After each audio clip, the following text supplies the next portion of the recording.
sponsored by Progressive Insurance. I'm Monica Ricks. Democrats are sounding the alarm in Michigan, where Muslim and undecided primary voters are essentially protesting President Biden's re-election bid over his stance on Israel.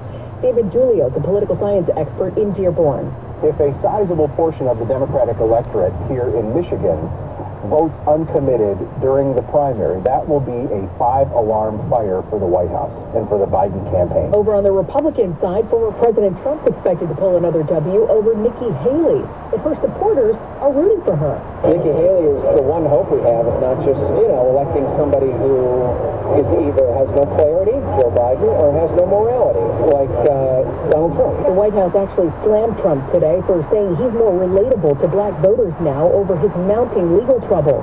Press Secretary Karine Jean-Pierre. It's repugnant and it's divisive to traffic in racist stereotypes. That's what we have seen.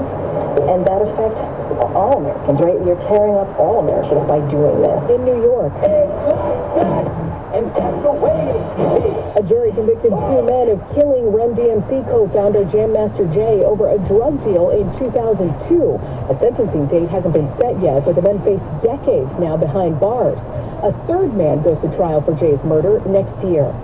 Congressional leaders met with President Biden today to address government and foreign funding. Senate Majority Leader Chuck Schumer. Productive meeting on the government shutdown. We are making good progress. We made it very clear. The Speaker said unequivocally he wants to avoid a government shutdown. The deadline is Friday.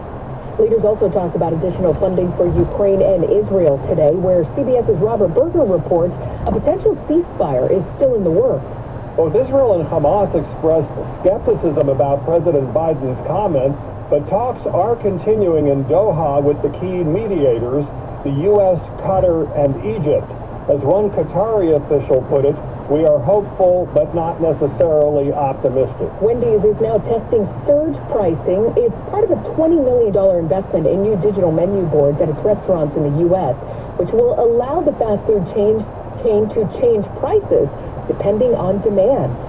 And Taylor Swift officially bigger than the Beatles. She spent 384 weeks in the top 10 on the Billboard 200, beating the Beatles' record for most weeks on the chart. Taylor actually topped the Fab Four by 2 weeks. This is CBS News. Well, that's today's news. I didn't hear any good news, did you? I didn't think so. I guess it's all about perspective. The glass is half full. Well, as always, I'd like to thank you again for coming along with me on these Dash Cam News adventures. You know the drill. Peace, love, and all that hippie jazz. Bye-bye, everybody. It's 63 degrees in Oakland, California.